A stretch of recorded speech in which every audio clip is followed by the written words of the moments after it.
La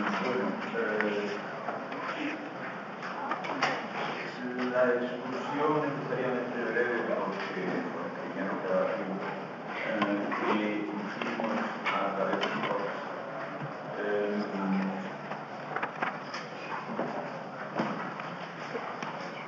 Debería servir para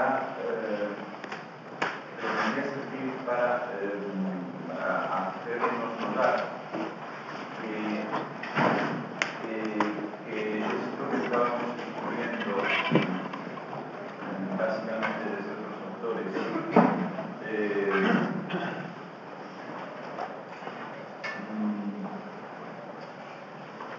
como el fenómeno sociedad civil bueno, pues era, digamos, lo que subyace al conjunto del planteamiento de ese tipo de cuestiones desde el momento mismo en que ese planteamiento empieza a poder ser calificado como moderno, como perteneciente a la modernidad. Nos habíamos situado, habíamos hecho esa recogida hasta Hobbes, precisamente para ponernos en un autor al que podríamos considerar como representando el mismo papel que en otros momentos más convencionales atribuimos a Descartes, pero que no solamente son contemporáneos, sino que de alguna manera ambos pueden ser considerados igualmente como el filósofo o los filósofos que mejor representan el arranque de eso que llamamos pensamiento moderno, ¿no? Entonces, se trataba de ver cómo la cuestión es esa, hay alguien que ve en el conjunto de la filosofía moderna, en el conjunto del pensamiento moderno, por todo lo que tiene que ver con el tipo de temáticas que estábamos mencionando, que en realidad no es un tipo de temática, sino simplemente la misma temática mencionada desde unos recursos de pensamiento determinados. O sea, no estamos diciendo algo distinto cuando hablamos de sociedad civil, cuando hablamos de mercancía, etcétera, que en otro momento cuando hablamos de comienzo de la física, cuando hablamos de la física matemática, o de las ontologías de la modernidad. En el fondo se trata de lo mismo, simplemente lo abordamos desde puntos de apoyo diferentes, ¿no? Entonces se trataba de que, incluso abordado desde el punto de apoyo desde el cual lo hemos abordado aquí por las peculiaridades temáticas de este curso, pues en realidad estábamos mencionando no otra cosa que el problema del fondo de toda la teoría moderna, ¿no?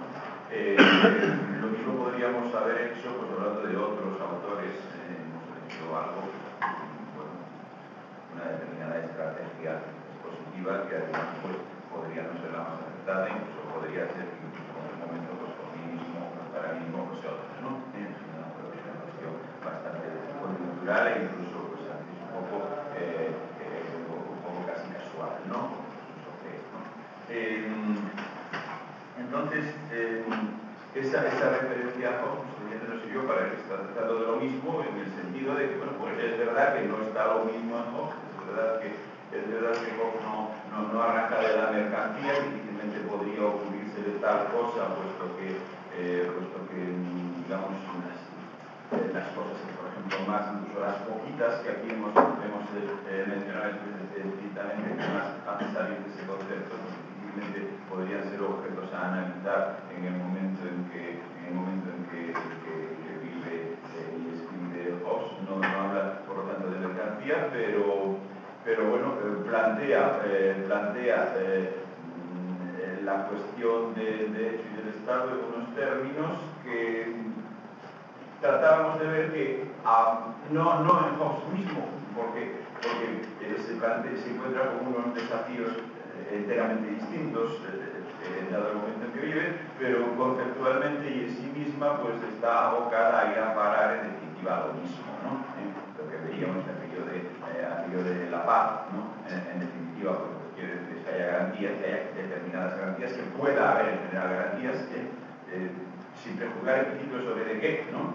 Pero que digamos aquello de que en general se pueda hacer cálculos, ¿no? Se puedan hacer cálculos, de que en general se pueda luchar por fines, es decir, se puedan montar estrategias de medios en relación con fines, ¿no? No importa por qué fines, evidentemente, no importa por qué fines, y eso se mantendrá mantendrá en toda la modernidad, es decir, de la no discriminación de los fines, ¿no? O sea, cada uno tiene los suyos puntos, ¿no?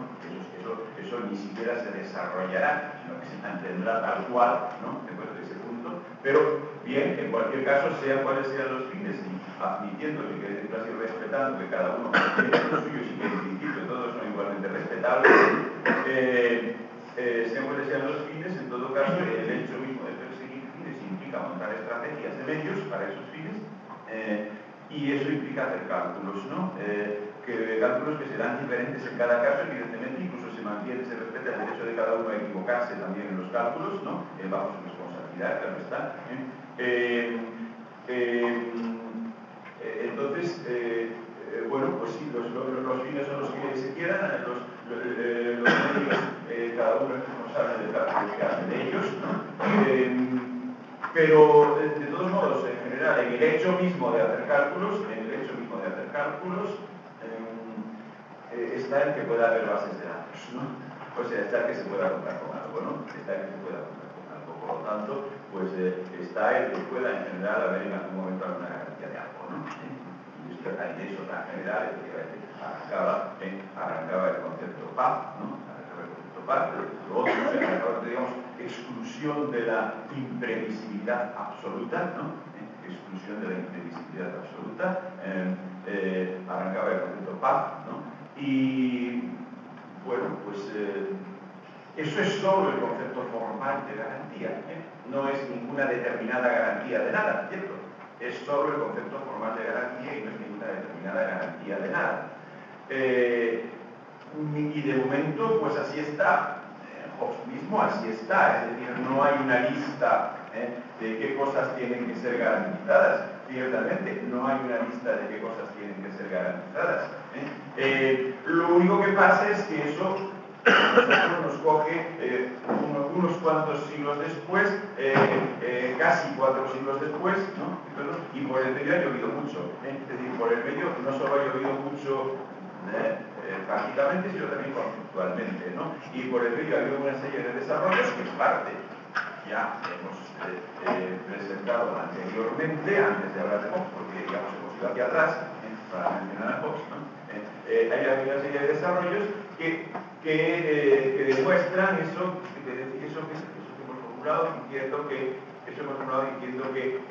la noción misma de garantía o de sistema de garantías, decíamos, no es neutral respecto a qué cosas tienen que ser garantizadas, ¿no?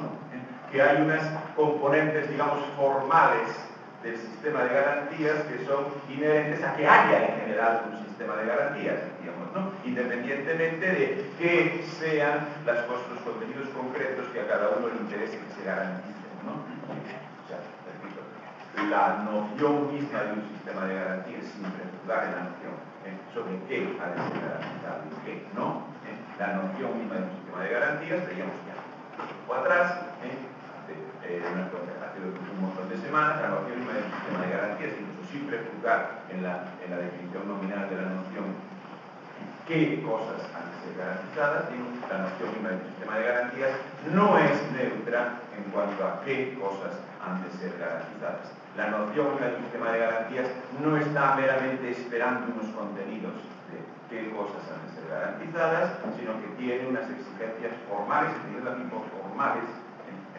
por formales, formales en el sentido en que decimos que la forma de X es aquello que es inherente a X por el hecho de ser X, es decir, que la forma caballo es en qué consiste en general ser un caballo, ¿no? Independientemente de las peculiaridades de Babieca, Céfalo o el caballo del general Babieca, que no sé cómo se llamaba, ¿no? Bien, entonces, bueno, pues aquí lo mismo, de la noción misma del sistema de garantías, aparte de que se pueda en el caso X, Y o Z garantizar esto, aquello o lo más allá, de la noción misma del sistema de garantías se siguen, digamos, algunos, no sé si llamarle contenidos, porque desde el momento en que se sigue la noción misma de garantía, pues a lo mejor ya no es precisamente los contenidos, sino precisamente forma, como dije hace un momento, porque es lo inherente a o a X como tal, ¿no? Bueno, pero en cualquier caso son determinados contenidos en el sentido de que son determinadas cosas que, en efecto, el que se garanticen al menos esas cosas está vinculado a la noción misma de garantía en general, ¿no?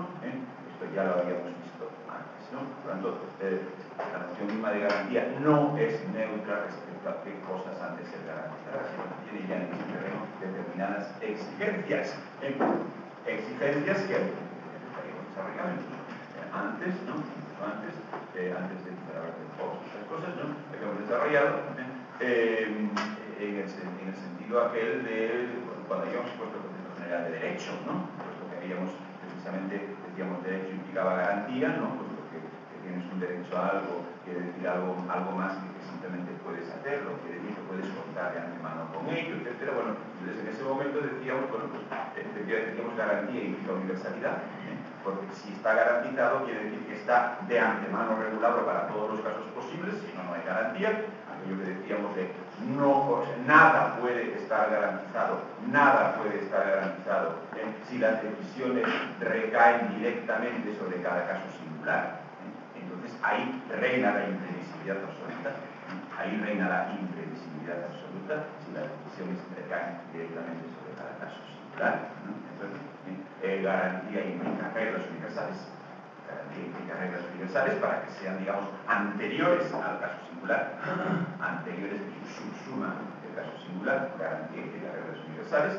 Nada puede estar garantizado si la decisión recae directamente sobre el caso singular, ¿no? Digamos, por eso nada está garantizado con un déspota, con un tirano, porque se entiende por déspota y por tirano, no aquel que es malo, no aquel que es sanguinario, cruel, etc. No, eso puede, no en absoluto, ¿no?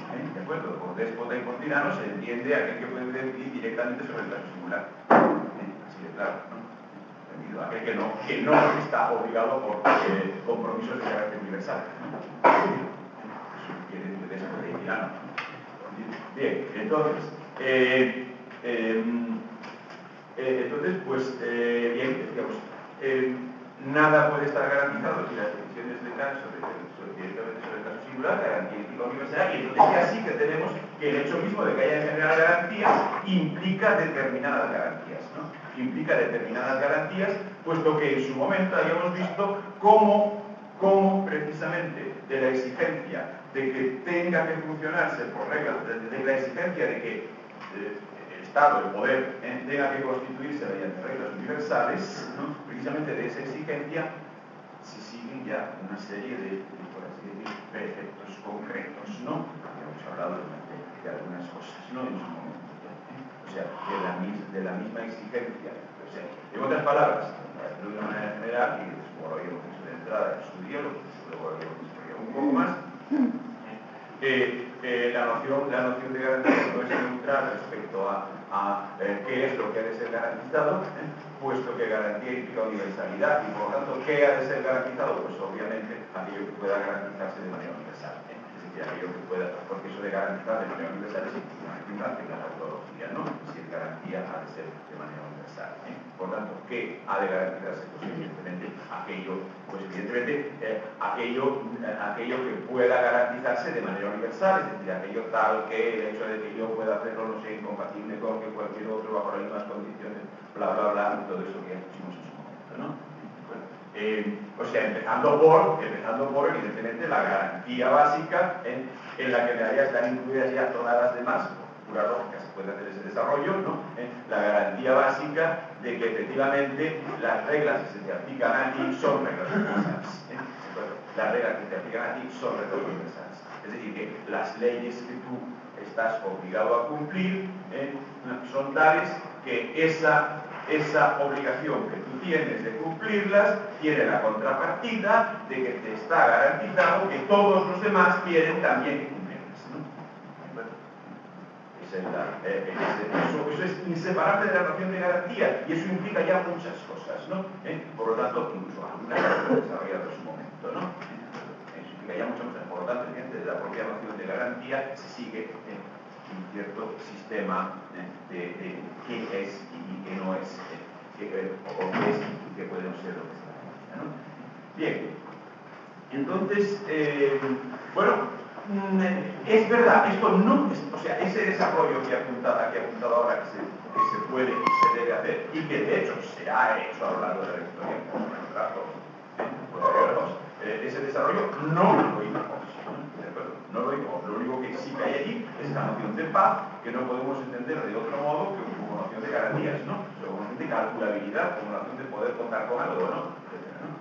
Bueno, allí solo está esa noción, pero bueno, es que tenemos que introducir esa noción, lo demás es cuestión de tiempo, cuestión de tiempo, o sea, no es que simplemente pase el tiempo, pero que efectivamente las circunstancias obliguen a los desarrollos conceptuales pertinentes, ¿no? Y que por tanto desde el momento, o sea, desde Hobbes hasta la noción de sistema de garantías y de libertades o de república democrática en el sentido que le dimos a eso y que lo designamos muy bien respecto a la comprensión de oído de eso de democracia y todas estas cosas, ¿no? Pues es, lo que hay es una cuestión de desarrollo, en el fondo de desarrollo semántico, que evidentemente para que ese desarrollo semántico pues alguien considere interesante o factible, por lo menos se busca, pues tienen que pasar cosas que prueban interesante, ¿no? Y eso pues, puede llevar unos cuantos siglos, ¿no? Bien. En todo caso, de todos modos, constatamos que la problemática de fondo que va a llevar a ese concepto de poder civil, digamos, la problemática de fondo que va a llevar a ese concepto de poder civil está ya en el comienzo de la modernidad, precisamente en cuanto está al comienzo, o sea, está ya digamos, en el decar de la filosofía formulada en estos términos de filosofía civil, política, social, etcétera, Hobbes, ¿no? Está ya en el comienzo de la modernidad, al mismo tiempo, sí, está en el comienzo de la modernidad, aunque bueno, falta ese desarrollo que en efecto no puede producirse más que por el hecho de que se lo tenga que producir, porque los desafíos con los que uno se encuentre obligan a producirlo, ¿no?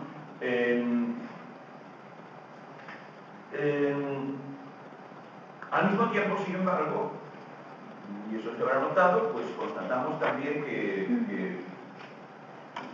los dos siglos que han pasado,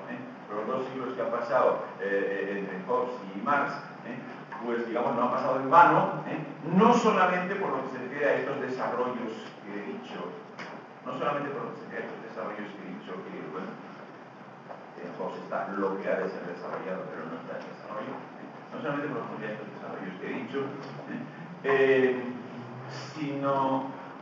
sino también por otra cosa que ya no es desarrollo, sino que es ciertamente un cambio de talante, por decirlo de alguna manera, un cambio de talante. Esto que podemos llamar, esto que estamos llamando la sociedad civil y que el propio Hobbes ya llama así, y en todo caso dice poder civil, entre otras cosas, siendo eso efectivamente lo que él defiende bajo la etiqueta de esa teoría que la otra fórmula de esa teoría que hemos mencionado, que hemos esforzado, etcétera, mientras que en Hobbes, por lo que se defiende, pues esto es algo que está, se defiende casi podríamos decir sin más, es decir, Hobbes pues efectivamente está por, o sea, tendrá más o menos claro qué implicaciones tiene esto, pero de lo que no cabe la menor duda es que está unívocamente a favor de o por, o que lucha por, o que él cree hacer una aportación a que se abra paso eso que él llama el poder civil, ¿no? El poder civil, que es ese poder que hemos relacionado como concepto del Estado, ¿no? Concepto del Estado con la sociedad civil y que efectivamente hemos descrito incluso en los términos en los que emergen, ¿no? Mientras que eso está emergiendo, digamos, eso está tratando de imponerse y luchando por imponerse. Bueno, la situación en Marx y después, incluso un poco antes, ¿no? La situación, digamos, en la segunda mitad del siglo XIX, ¿no? En la segunda mitad del siglo XIX, a ver, no es que esto no ocurra, entonces sí que ocurre, es decir, también Marx está por la sociedad civil, y en contra de lo que la sociedad civil deja atrás o arrincona, ¿no? Está por la sociedad civil y en contra de el planismo, el absolutismo, etcétera, etcétera, ¿no? Es decir, también está por la sociedad civil, o sea, también la teoría de Marx, también, vamos a ver, no se trata naturalmente de si Marx está por o Hobbes está por, eso es pura biografía, no nos interesa aquí, sino si la teoría, eso no es, digamos, neutra, no lo es, o sea, también en Marx, digamos, la teoría, digamos, lucha por que sí que haya sociedad civil frente a lo que es precivil, y esto es perfectamente unívoco, ¿no? O sea, deja muy poco, o sea, no deja ningún lugar a dudas no solamente en lo que Marx personalmente pensase o quisiese, sino en la propia consistencia de la teoría, ¿no? ¿De acuerdo? Eso sí se mantiene, eso sí es así también en Marx, ¿no? Digamos, la teoría no admite el mirar hacia atrás, ¿no? ¿De acuerdo? No admite el mirar hacia atrás, ¿no?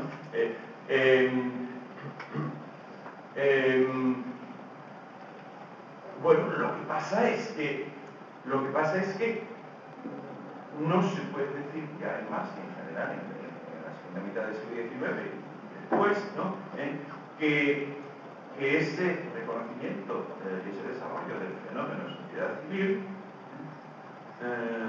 digamos, no se puede decir que es exento de una cierta distancia, o sea, de una cierta actitud distante respecto del propio fenómeno que se observa. Quizá no sea otra cosa que esa actitud distante de la que hablamos en su momento, como inherente al hecho mismo de comprender, cuando dijimos comprender, reconocer, etcétera, implica una cierta distancia, ¿no? Y quizá por eso decíamos al fenómeno mismo le es inherente que dentro de él haya una diferenciación entre eso que llamamos ser y conciencia, ¿no? Entre lo que es y cómo se entiende a sí mismo, ¿no? Eso es lo que decíamos, puesto que precisamente el entenderse sin más ya implicaría en cierta manera estar fuera, decíamos, ¿no? O sea, aquello de conoces las reglas de un juego que estás jugando, aunque sea por ejemplo el ajedrez, ¿no? En la medida en que tú no eres meramente un jugador de ese juego, sino que eres alguien que en un momento dado está jugando ese juego, es decir, el conocer las reglas implica alguna exterioridad, alguna distancia, ¿no? Aunque, eso sí, cuando se trata de un juego como el que aquí hemos estado empezando a exponer, bajo el nombre de sociedad civil, como ese juego pretende ser el juego del mundo en su conjunto, esa distancia es un asunto escurridizo, ¿no? Es un asunto escurridizo porque el que está fuera del mundo simplemente no está, ¿no?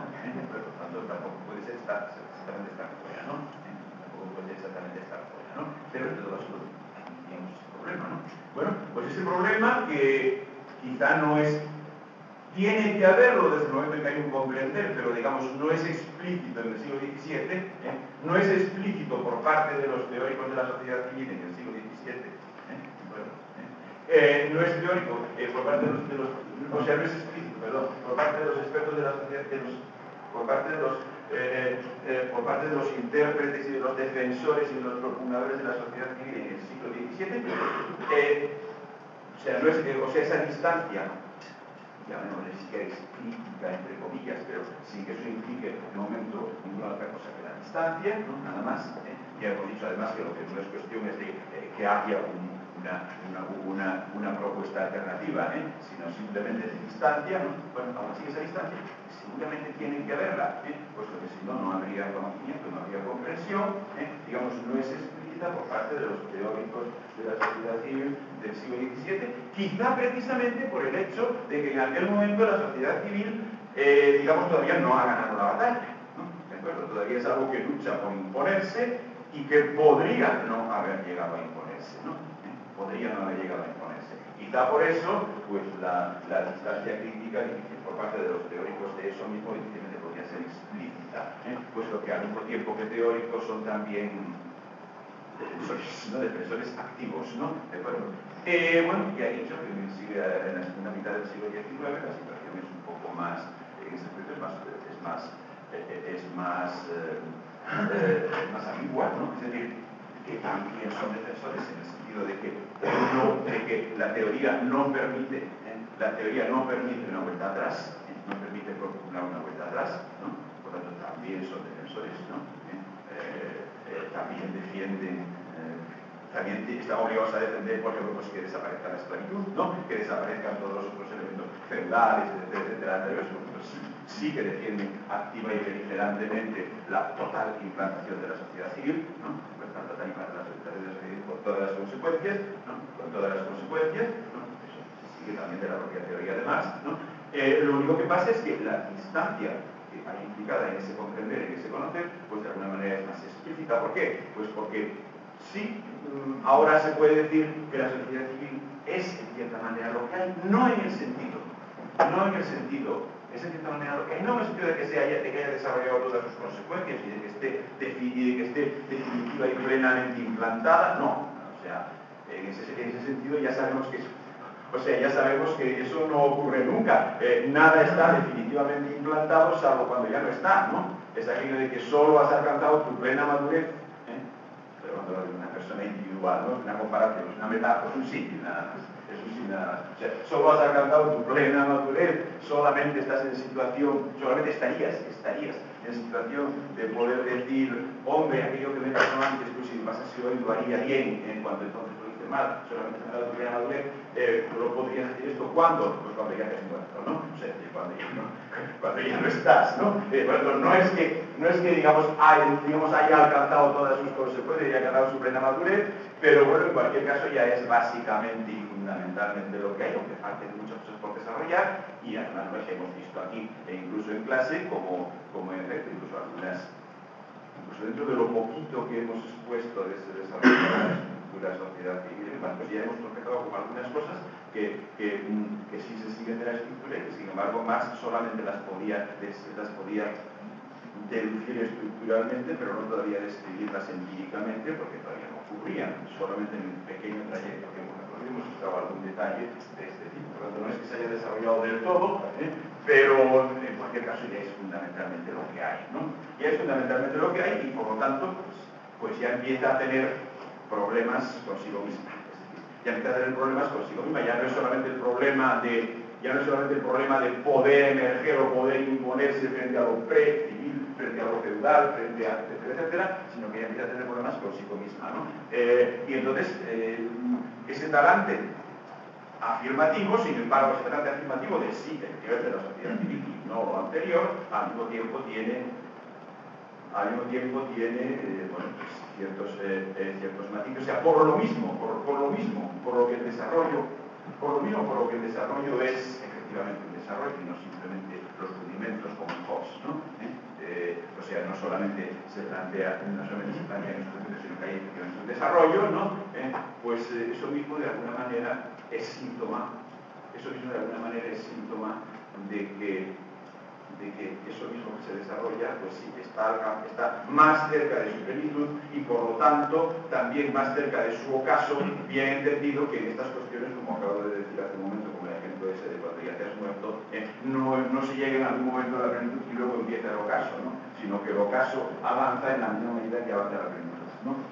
El ocaso avanza en la misma medida en que avanza la plenitud. Aquello de solamente estás maduro o estarías maduro, cuando lo que pasa es que ya te has muerto, ¿no? Bueno, bien, entonces, o sea, en otras palabras, tiene que ver con el simbolismo de cierto animalito que aparece en tantos sitios de la historia del discurso del decir occidental, ya desde la Grecia antigua, ¿no? Ese animalito que es una lechuza, la lechuza, vamos, no sé cómo lo come, se puede dar o sea, a lo mejor abarca más una especie zoológica estricta o menos una especie zoológica estricta, pero una cierta ave, ¿no? Que tiene unos ojos así de penetrar muchísimo las cosas, ¿no? De penetrar muy profundamente las cosas. Esta ave bueno, no sé si sigue siendo, bueno, a lo mejor con la contaminación ha desaparecido, pero en todo caso era muy frecuente, era un ave muy familiar en la Atenas de la época clásica, ¿no? Hasta tal punto de bueno, pues que una determinada figura de una lechuza o ligeras variantes, pues aparece en multitud de cosas que tienen que ver con Atenas, por ejemplo, en esos troncos de plata acuñados de los que hablábamos en su día, cuando hablábamos de que eso no era exactamente dinero, etcétera, esas dracmas, ¿no? Pues suelen tener pintada la lechuza esa. Bueno, la lechuza es el pájaro, además, que relacionado con un dios, bueno, exactamente una diosa, ¿no? Que se llama precisamente Atena, o Pálade, por otro nombre, ¿no? Que se llama precisamente Atena o Pálade, y que se relaciona precisamente en el discurso griego precisamente con conocimiento, percepción, penetración, sabiduría, comprensión. Se relaciona con esas cosas, ¿no? Se relaciona con esas cosas y bueno, resulta que al parecer el ave está, yo no lo sé, pero como está tanto en la literatura, en toda la literatura occidental, pues debe de ser verdad. Y si no, pues es igual, es verdad literaria, ¿no? Aunque no sea verdad real, pero creo que también es verdad real, pues resulta que durante el día, no sé si está durmiendo o qué está haciendo, pero el caso es que solo se la empieza a notar a la noche, ¿no? O sea, conforme se va haciendo de noche, empiezan a salir esos pájaros, ¿no? Bueno, entonces esto de que la lechuza de Pálade, pues que es una diosa que tiene algo que ver con saber, con comprender, con entender, solamente levanta el vuelo al anochecer, al atardecer, ¿no? Pues solamente levanta el vuelo con el crepúsculo, pues es algo que podéis encontrar por todas partes, por ejemplo en la filosofía, en el prólogo de la filosofía del derecho de Hegel, ¿no? Cuando dice aquello de que la filosofía expresa su tiempo en conceptos, y precisamente por eso, pues la filosofía solo expresa un tiempo cuando ese tiempo está empezando a no ser ya, ¿no? O sea, bien, eso es un ejemplo, aparece en muchas más ocasiones, ¿no? O sea, eso de que la lechuza solamente levanta su vuelo al atardecer, quiere decir cuando algo se comprende o se empieza a comprender o se expresa efectivamente en conceptos o se desarrolla el sistema conceptual que más o menos lo expresa, ¿no? Es que ese algo pues está declinado, ¿no? Está declinado, ¿no? Digamos, es algo así como si realmente se lo ha entendido o si realmente se está empezando a entenderlo, ese es el mejor síntoma. Eso es el mejor síntoma de que está declinando. En otras palabras, que la comprensión es un fenómeno esencialmente tardío, que viene después, ¿no? Bueno,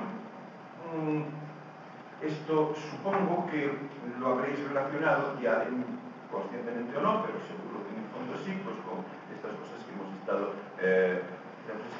diciendo a lo largo de este curso, de que eso de la distinción entre el ser y la conciencia de lo que hablábamos, es decir, eso de que estamos reconociendo el fenómeno sociedad civil y el hecho de reconocer ese fenómeno pues nos obliga a establecer una diferencia entre cómo lo reconocemos nosotros y cómo se reconoce él a sí mismo, ¿no? ¿De acuerdo? O sea, eso de que digamos, el propio mundo en cuestión,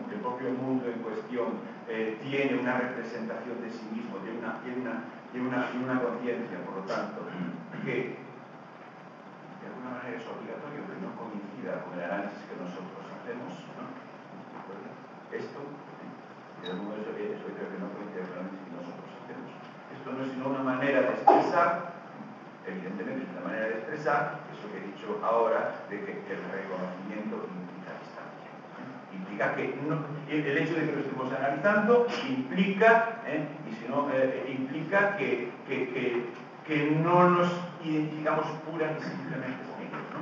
Implica que no nos identificamos pura y simplemente con ellos, y que por lo tanto, pues hay una distancia entre el análisis que nosotros estamos haciendo y digamos, cómo ellos se entiende a sí mismo en su propio funcionamiento, cómo ellos se entienden, digamos, efectivamente a sí mismo en su propio funcionamiento. O sea, esa distinción, por lo tanto, era ni más ni menos que la aplicación la aplicación de eso de que comprender implica distancia, con toda lo problemática que es esa distancia, teniendo en cuenta que eso de lo cual nos distanciamos no es otra cosa que el mundo en su conjunto, digamos, la totalidad, por tanto, algo de lo cual tampoco se puede estar fuera, y precisamente por eso Precisamente por eso esa distancia, si es real, es precisamente eso, distancia. Es decir, no es tener otro sitio en que uno habita, ¿no? ¿De acuerdo? No es tener, es distancia sin ser exactamente alternativa, decíamos, en el sentido de que no es que tengamos otra fórmula en positivo. Precisamente otra fórmula en positivo, por definición, tendría que formar parte del mismo mundo, porque si no, no sería, y por lo tanto estaría dentro de aquello de lo cual pretende estar fuera, y por lo tanto sería simplemente un autoengaño o una deshonestidad, ¿no? Entonces, bueno, el hecho de que se analice, por lo tanto, significa al mismo tiempo, aunque solo sea por el hecho mismo de analizarlo, sin que haya más elementos más concretos, significa, por lo tanto, de alguna manera un declive o un anuncio de declive o el síntoma de un declive, ¿no? Bueno, esto se ha visto a lo largo de lo que hemos expuesto en este trimestre o semestre, o como se llame esto, ¿no? Se ha visto que nuestro análisis es el reconocimiento, pero pretende ser es el reconocimiento de un declive, y por lo tanto el análisis implica una distancia, aunque sea una distancia que no puede ser exterioridad, ¿no? Se ha visto, y incluso el que esto de que el análisis implique una distancia,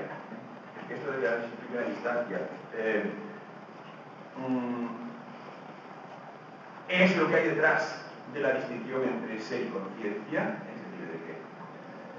decir, es lo que hay detrás del hecho de que el contenido del análisis que nosotros hacemos de ese mundo no pueda ser lo mismo que el modo en el que el mundo se entiende a sí mismo, ¿no?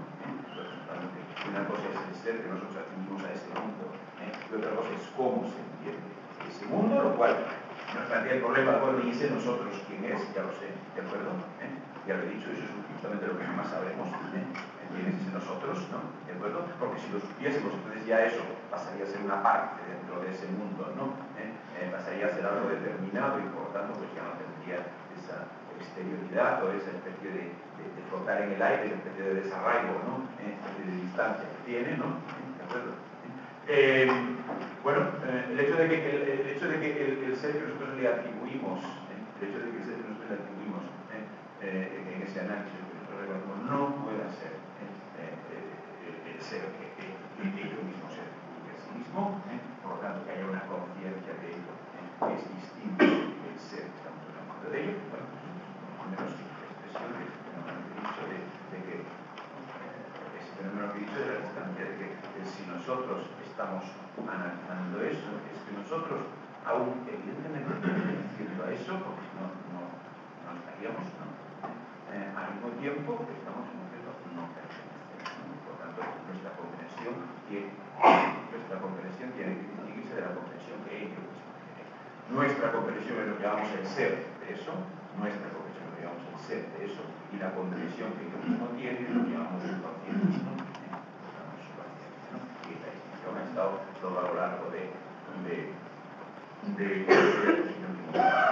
esta distinción, por tanto, es inherente a que haya una diferencia entre, digamos, nosotros y ellos.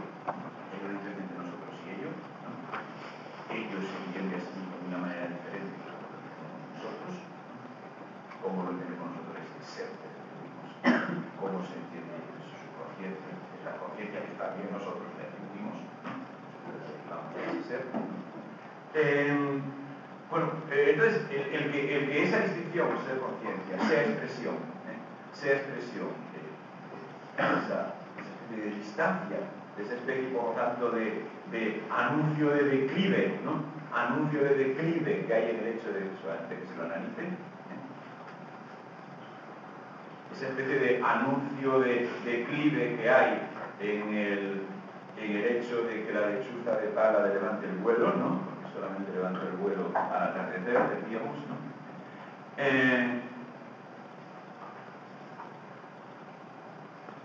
Eso de que la distinción sea conciencia esté relacionada con la distancia que hay en el análisis, y por lo tanto con un análisis de equilibrio de algo que hay por el hecho de que se lo analice, se manifiesta también en que efectivamente veíamos que la distinción de la conciencia con respecto al ser tiene una función crítica. La distinción de la conciencia con respecto al ser le atribuíamos precisamente a lo largo de nuestra exposición una función crítica. Es decir, decíamos, gracias a que la conciencia no es lo mismo que el ser, gracias a eso, que de entrada parece que es un elemento de falacia y que la conciencia no coincida con el ser.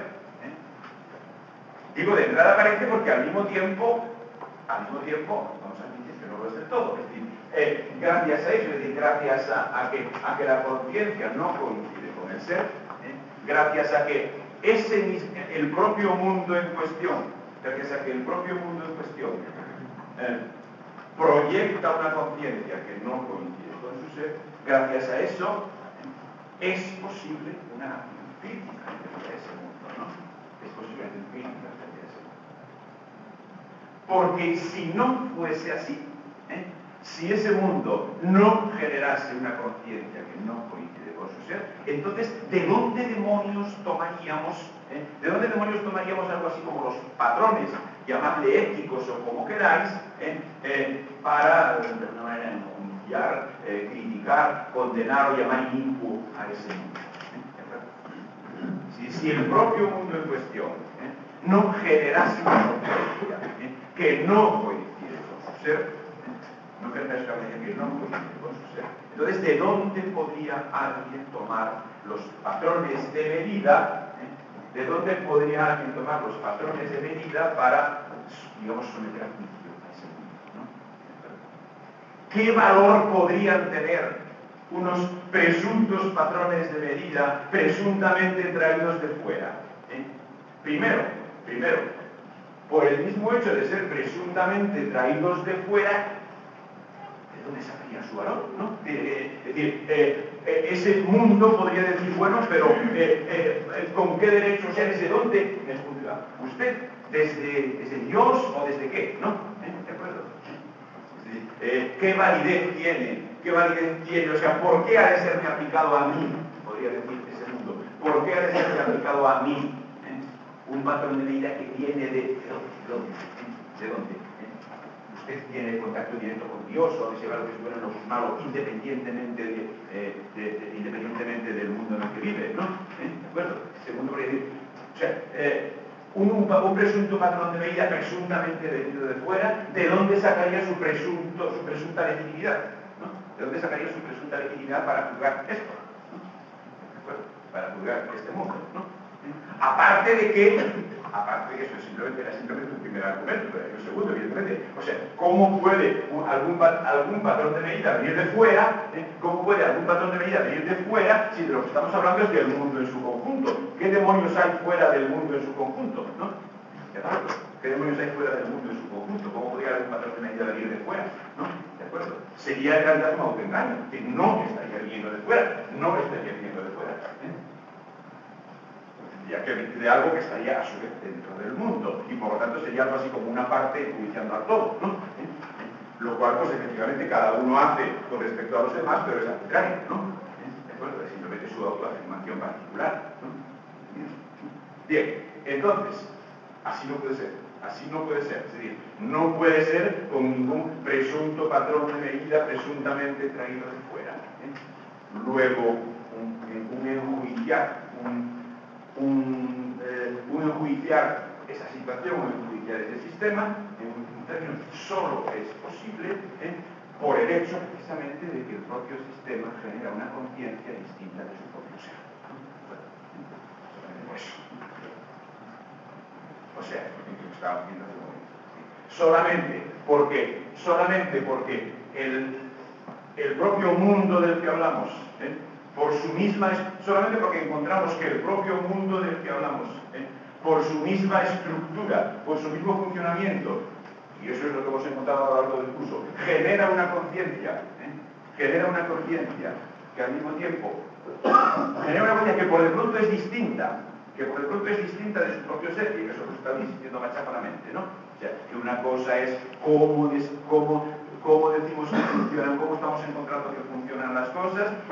cosa es cómo las cosas se ven a sí mismas, por así decirlo, en ese mismo funcionamiento, ¿no?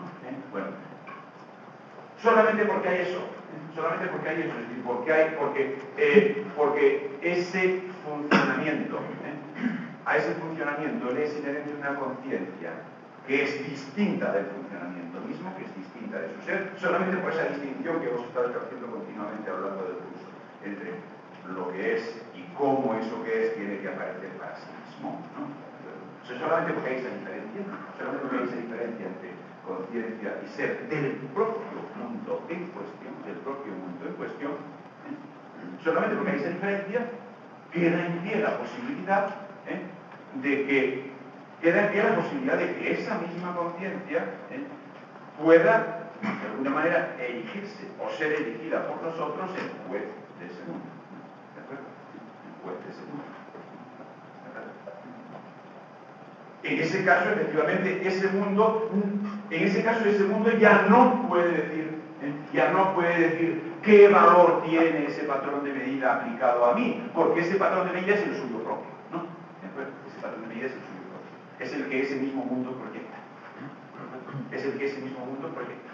Es incluso aquel patrón de medida del que no puede prescindir, ¿no? Es incluso aquel mismo patrón de medida del que no puede prescindir. Porque hemos visto que efectivamente la sociedad civil necesita de la referencia a esos conceptos, ¿no? Todo eso que hemos dicho, por ejemplo, la racionalidad científico-técnica, recordad, aquello de la racionalización, la racionalidad científico-técnica, que además lo hemos vinculado con eso que hemos llamado la república democrática, ¿no? Distinguiéndolo cuidadosamente en su momento frente a los usos retóricos que hay por ahí adelante de palabras como democracia, etc. Pero bueno, de todos modos sí que vimos una definición precisa de eso, que era ni más ni menos que eso que hemos llamado el sistema de las garantías, ¿no? ¿De acuerdo? Eso de las garantías, con aquello del concepto de derecho, aquello que vinculamos con la universalidad, y todo ese tipo de cosas. Bueno, entonces, todo eso, la racionalidad científico-técnica y el sistema de las garantías, con todo lo que lo implica, ¿no? Todo eso hemos visto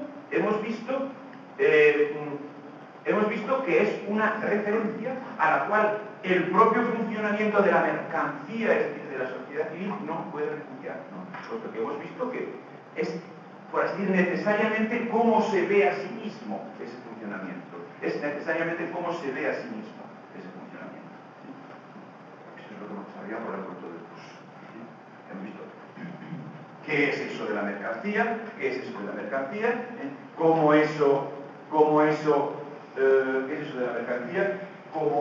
pues genera, y eso lo hemos visto más que en los primeros pasos, hemos dicho, habría que seguir ese desarrollo y se construirían muchos más elementos, solamente hemos circulado de mercancía a dinero y un poquito más, ¿no? Habría que seguir, que hay que decir, por ejemplo, en términos de Marx, pues habría que seguir con todo el capital, puesto que todo el capital será el seguimiento de estudios, con todo el capital, pero ni siquiera bastaría todo el capital que hay, sino todo el capital que Marx no llegó a escribir, porque ya hemos mencionado que la obra está mucho más inacabada de lo que normalmente se cree, ¿no?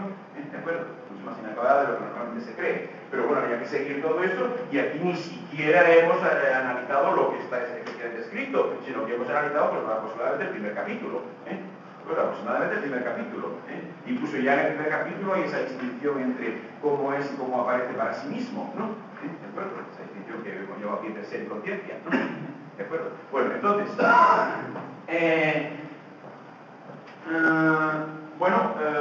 decía, puesto que hemos visto ahí que a esa misma estructura que se construye de esa manera, partiendo de la noción de mercancía y viendo cómo en efecto la peculiaridad lógica del concepto de mercancía hace que su desarrollo se convierta en una especie en la construcción de una especie de sistema de todas las cosas, ¿no? En esa construcción pues hemos visto al mismo tiempo cómo tenían que producirse esas segregaciones, cómo ellos tenían que verse a sí mismos de una manera, ellos para funcionar tenían al mismo tiempo que verse a sí mismo de una manera distinta de aquella manera en la cual nosotros vemos que efectivamente funciona, ¿no? ¿De acuerdo? Como hay esa distinción entre ser y conciencia. Bueno, pues esto quiere decir que el mundo garantías no puede renunciar a esa referencia conceptual, que aquí hemos desarrollado en términos de racionalidad científico-técnica y de república democrática.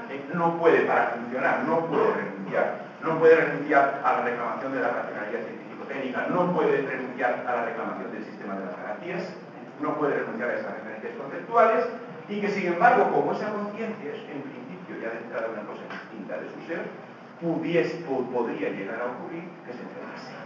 Podría llegar a ocurrir que se enfermase. Podría llegar a ocurrir que en un momento dado, si estuviésemos legitimados, por ejemplo, para calificar ese mundo de inicuo, ¿de acuerdo? Si estuviésemos legitimados para calificar ese mundo de inicuo, porque lo hiciésemos no trayendo de fuera los criterios de equidad, para decir que es y que no es inicuo, ¿no? Puede ser que en un momento dado estuviésemos legitimados para calificar ese mundo de inicuo, porque lo hiciésemos no trayendo los criterios de fuera, sino de acuerdo con los criterios que ese mismo mundo genera, de acuerdo con esas mismas referencias conceptuales irrenunciables de ese mundo, de acuerdo con eso de lo cual hemos puesto como ilustración o como inicio de desarrollo la racionalidad científico-técnica y el sistema de las garantías, ¿no? ¿De acuerdo? En otras palabras, pudiera ocurrir que, puesto que el ser y la conciencia son distintos, ¿no? Pudiera ocurrir que, por ejemplo, que si seguimos efectuando la construcción inicial a propósito de mercancía, esa construcción de la cual solo hemos visto, digamos, el capítulo primero, que si siguiésemos efectuando esa construcción, llegásemos hasta puntos en los cuales se pusiese de manifiesto que ciertos elementos de la estructura necesaria que estamos construyendo pues no podrían llevarse a la práctica, sin generar violaciones del sistema de las garantías, ¿no? O incluso que la consecuente aplicación del sistema de las garantías pondría en peligro la realización material de esos elementos estructurales. Por ejemplo, ¿no? ¿De acuerdo? Podría ser. Y pues la construcción no está terminada, ni siquiera en la obra de Marx, ¿no? ¿De acuerdo? Y como ni siquiera en la obra de Marx, y como hay muy poca gente que se la haya leído entera, ¿no? Entera, o sea, entera y del todo, ¿no? Pues menos aún después, ¿no? Pero la construcción no está terminada, pero queda abierta la posibilidad de que de esa construcción resultase, queda abierta la posibilidad de que de esa construcción